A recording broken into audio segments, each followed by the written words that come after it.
ओम शांति। 15 अक्टूबर 2024 के ईश्वरीय महावाक्य। पहले सुनते हैं मुरली के मुख्य पॉइंट्स। बाबा ने कहा, अभी तुम आत्माओं को स्वयं का दर्शन हुआ है, अर्थात सारे चक्र का नॉलेज हुआ है, तो उठते बैठते चलते इस नॉलेज को बुद्धि में रखना चाहिए।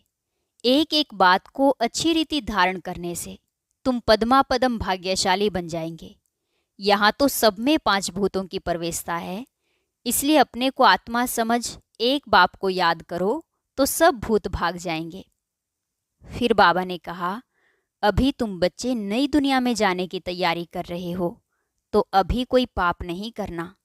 एक दो पर काम कटारी चलाना, यह भी आदि मध्य अंत दुख देना है। अभी बाप ने जो रुद्र यज्ञ रचा है, इसमें तुम्हें अपनी सारी पुरानी सामग्री को सुहा करना है।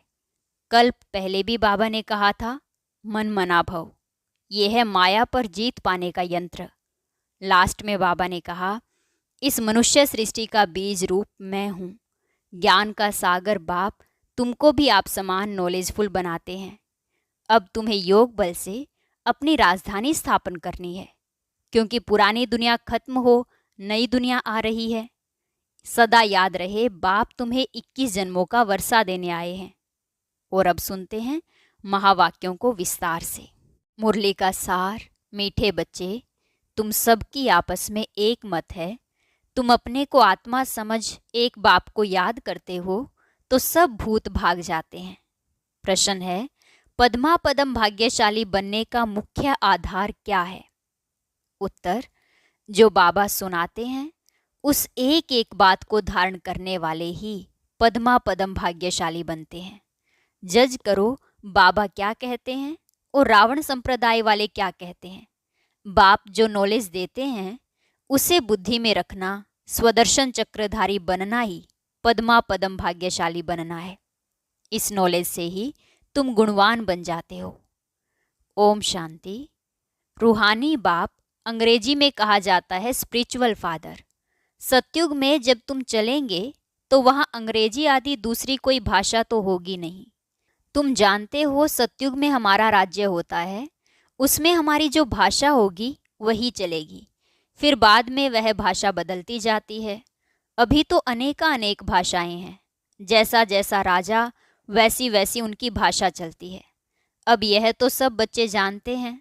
सब सेंटर्स पर भी जो बच्चे हैं उनकी एक मत है, अपने को आत्मा समझना है और एक बाप को याद करना है ताकि भूत सब भाग जाएं। बाप है पतित पावन।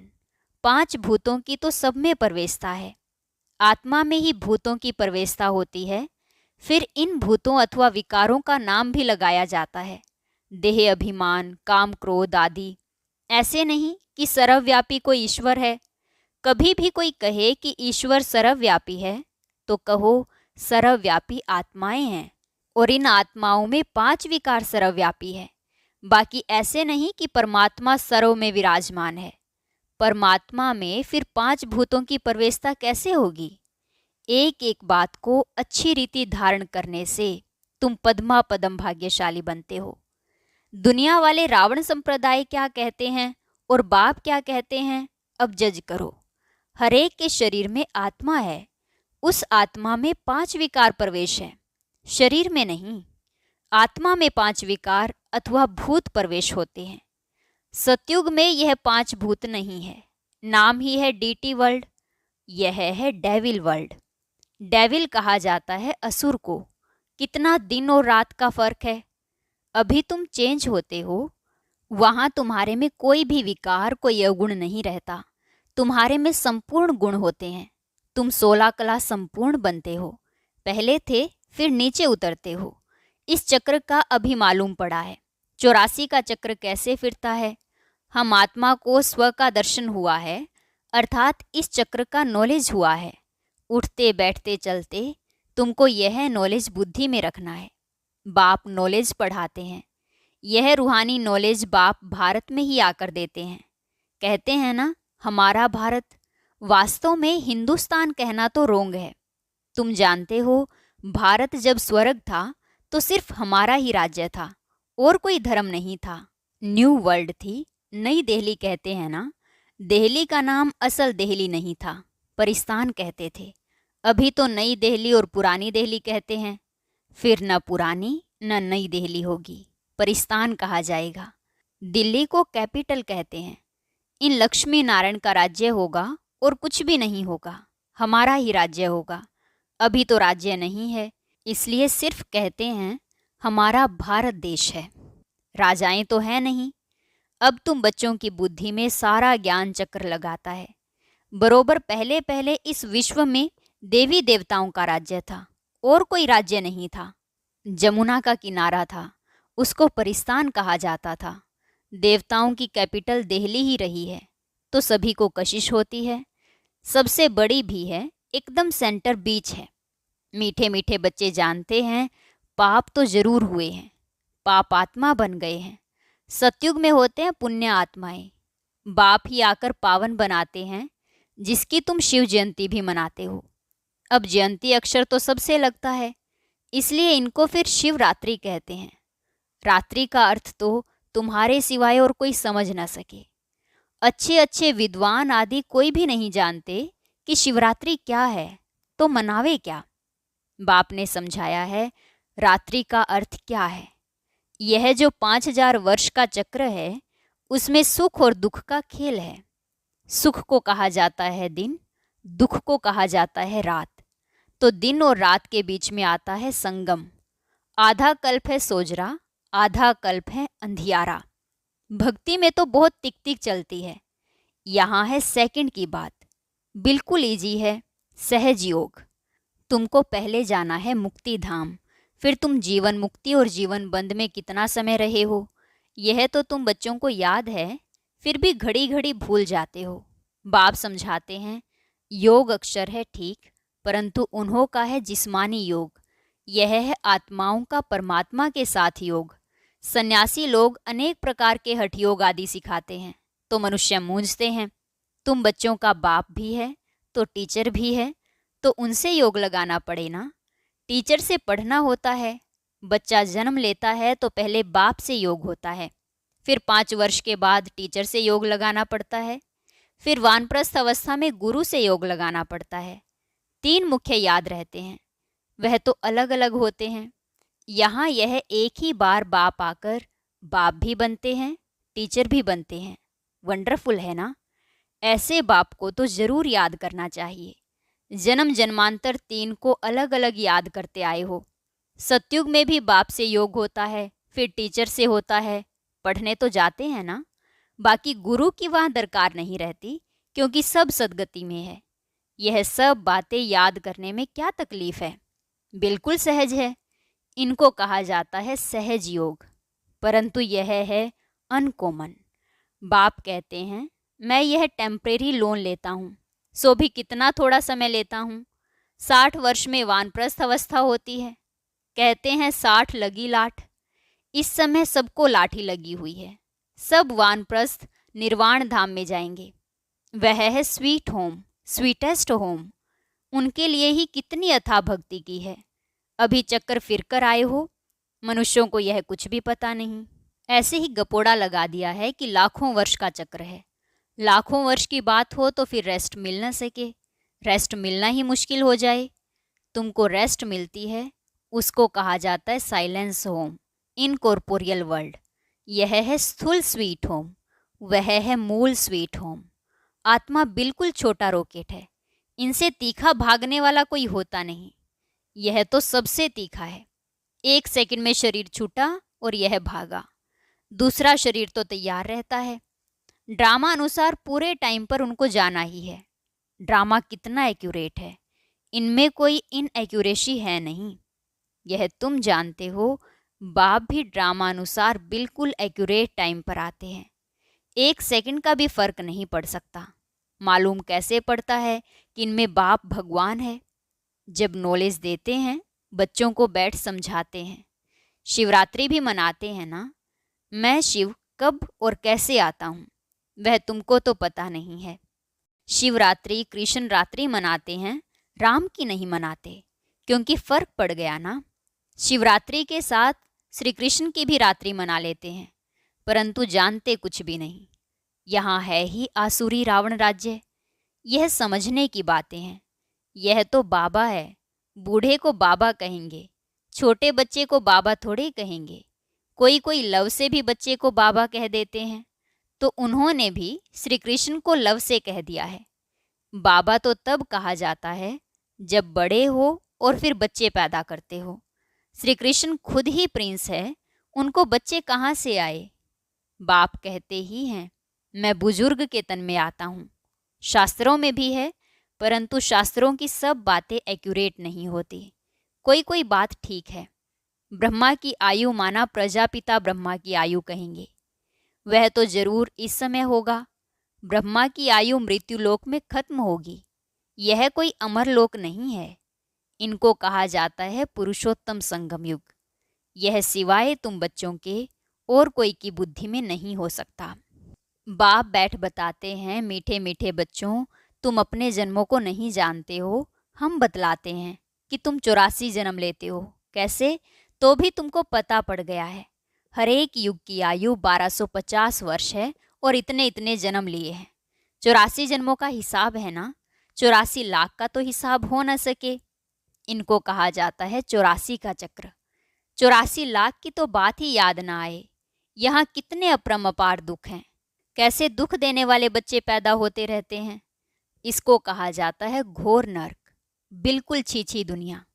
तुम बच्चे जानते हो, अभी हम नई दुनिया में जाने के लिए तैयारी कर रहे हैं। पाप कट जाएं तो हम पुण्य आत्मा बन जाएं। अभी कोई पाप नहीं करना है। एक दो पर काम कटारी चलाना, यह आदि मध्य अंत दुख देना है। अभी यह रावण राज्य पूरा होता है। अभी है कलयुग का अंत। यह महाभारी लड़ाई है अंतिम। फिर कोई लड़ाई आदि होगी ही नहीं। वहां कोई भी यज्ञ रचे नहीं जाते। जब यज्ञ रचते हैं तो उसमें हवन करते हैं। बाप ने भी यह जो रुद्र यज्ञ रचा है, इसमें बच्चे अपनी पुरानी सामग्री सब स्वाहा कर देते हैं। अब बाप ने समझाया है, यह है रुद्र ज्ञान यज्ञ। रुद्र शिव को कहा जाता है। रुद्रमाला कहते हैं ना। निवृत्ति मार्ग वालों को प्रवृत्ति मार्ग की रस्म रिवाज का कुछ भी पता नहीं। वह तो घर बार छोड़ जंगल में चले जाते हैं। नाम ही पड़ा है सन्यास। किसका सन्यास? घर बार का। खाली हाथ निकलते हैं। पहले तो गुरु लोग बहुत परीक्षा लेते हैं, काम कराते हैं। पहले भिक्षा में सिर्फ आटा लेते थे, रसोई नहीं लेते थे। उन्हों को जंगल में ही रहना है। वहाँ कंद मूल फल मिलते हैं। यह भी गायन है, जब सतो प्रधान सन्यासी होते हैं तब यह खाते हैं। अभी तो बात मत पूछो क्या क्या करते रहते हैं। इसका नाम ही है विशस वर्ल्ड। वह है वाइसलेस वर्ल्ड, तो अपने को विशस समझना चाहिए ना। बाप कहते हैं, सत्युग को कहा जाता है शिवालय, वाइसलेस वर्ल्ड। यहाँ तो सब हैं पतित मनुष्य, इसलिए देवी देवता के बदले नाम ही हिंदू रख दिया है। बाप तो सब बातें समझाते रहते हैं। तुम असल में हो बेहद बाप के बच्चे। वह तो तुम्हें 21 जन्मों का वर्षा देते हैं। तो बाप मीठे मीठे बच्चों को समझाते हैं, जन्म जन्मांतर के पाप तुम्हारे सिर पर है। पापों से मुक्त होने के लिए ही तुम बुलाते हो। साधु संत आदि सब पुकारते हैं, हे पतित पावन, आओ आकर हमको पावन बनाओ। अर्थ कुछ नहीं समझते, ऐसे ही गाते रहते हैं, ताली बजाते रहते हैं। उनसे कोई पूछे परमात्मा से योग कैसे लगाएं, उनसे कैसे मिले, तो कह देंगे वह तो सर्वव्यापी है। क्या यही रास्ता बताते हैं? कह देते वेद शास्त्र पढ़ने से भगवान मिलेगा। परंतु बाप कहते हैं, मैं हर 5000 वर्ष के बाद ड्रामा के प्लान अनुसार आता हूँ। यह ड्रामा का राज सिवाय बाप के कोई भी नहीं जानते। लाखों वर्ष का तो ड्रामा हो नहीं सकता। अब बाप समझाते हैं, यह 5000 वर्ष की बात है। कल्प पहले भी बाबा ने कहा था कि मन मना भव। यह है महामंत्र, माया पर जीत पाने का मंत्र। बाप ही बैठ अर्थ समझाते हैं, दूसरा कोई अर्थ नहीं समझाते। गाया भी जाता है ना, सर्व का सद्गति दाता एक। कोई मनुष्य तो हो नहीं सकता। देवताओं की भी बात नहीं है। वहाँ तो सुख ही सुख है। वहाँ कोई भक्ति नहीं करते। भक्ति की जाती है भगवान से मिलने के लिए। सतयुग में भक्ति होती नहीं क्योंकि 21 जन्मों का वर्षा मिला हुआ है। तब गाया भी जाता है, दुख में सिमरन सब करे, सुख में करे ना कोई। यहाँ तो अथाह दुख है। घड़ी घड़ी कहते हैं भगवान रहम करो। यह कलयुगी दुखी दुनिया सदैव नहीं रहती। सतयुग त्रेता पास्ट हो गए हैं, फिर होंगे। लाखों वर्ष की तो बात भी याद नहीं रह सकती। अब बाप तो सारी नॉलेज देते हैं, अपना परिचय भी देते हैं और रचना के आदि मध्य अंत का राज भी समझाते हैं। 5000 वर्ष की बात है। तुम बच्चों को ध्यान में आ गया है। अभी तो पराये राज्य में हो। तुमको अपना राज्य था। यहाँ तो लड़ाई से अपना राज्य लेते हैं, हथियारों से, मारामारी से अपना राज्य लेते हैं। तुम बच्चे तो योग बल से अपना राज्य स्थापन कर रहे हो। तुम्हें सतो प्रधान दुनिया चाहिए। पुरानी दुनिया खत्म हो, नई दुनिया बनती है। इसको कहा जाता है कलयुग, पुरानी दुनिया। सतयुग है नई दुनिया। यह भी किसको पता नहीं है। सन्यासी कह देते हैं यह आपकी कल्पना है, यहाँ ही सतयुग है, यहाँ ही कलयुग है। अब बाप बैठ समझाते हैं, एक भी ऐसा नहीं है जो बाप को जानता हो। अगर कोई जानता होता तो परिचय देता। सतयुग त्रेता क्या चीज है, किसको समझ में थोड़ी आता है। तुम बच्चों को बाप अच्छी रीति समझाते रहते हैं। बाप ही सब कुछ जानते हैं। जानी जाननहार अर्थात नॉलेजफुल है। मनुष्य सृष्टि का बीज रूप है, ज्ञान का सागर, सुख का सागर है। उनसे ही हमको वर्षा मिलना है। बाप नॉलेज में आप समान बनाते हैं। अच्छा, मीठे मीठे सिक्की लदे बच्चों प्रति माता पिता बाप दादा का याद प्यार और गुड मॉर्निंग। रूहानी बाप की रूहानी बच्चों को नमस्ते। रूहानी बच्चों की रूहानी बाप दादा को नमस्ते नमस्ते, गुड मॉर्निंग, शुक्रिया बाबा, शुक्रिया। धारणा के लिए मुख्य सार, यह पापों से मुक्त होने का समय है, इसलिए अभी कोई पाप नहीं करना है। पुरानी सब सामग्री इस रुद्र यज्ञ में स्वाहा करनी है। अभिवान प्रस्थ अवस्था है, इसलिए बाप टीचर के साथ साथ सतगुरु को भी याद करना है।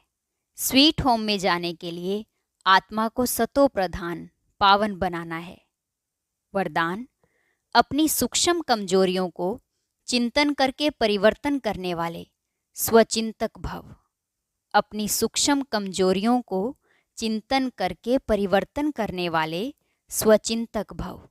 सिर्फ ज्ञान की पॉइंट्स रिपीट करना, सुनना व सुनाना ही स्वचिंतन नहीं है, लेकिन स्वचिंतन अर्थात अपनी सूक्ष्म कमजोरियों को, अपनी छोटी छोटी गलतियों को चिंतन करके मिटाना, परिवर्तन करना, यही है स्वचिंतक बनना। ज्ञान का मनन तो सभी बच्चे बहुत अच्छा करते हैं, लेकिन ज्ञान को स्वयं के प्रति यूज कर धारणा स्वरूप बनना, स्वयं को परिवर्तन करना, इसकी ही मार्क्स फाइनल रिजल्ट में मिलती है। स्लोगन है, हर समय करन करावनहार बाबा याद रहे तो मैंपन का अभिमान नहीं आ सकता। हर समय करन करावनहार बाबा याद रहे तो मैंपन का अभिमान नहीं आ सकता। ओम शांति। अब सुनते हैं आज की अव्यक्त मुरली। इसके लिए ऊपर दिए गए बॉक्स पर क्लिक करें।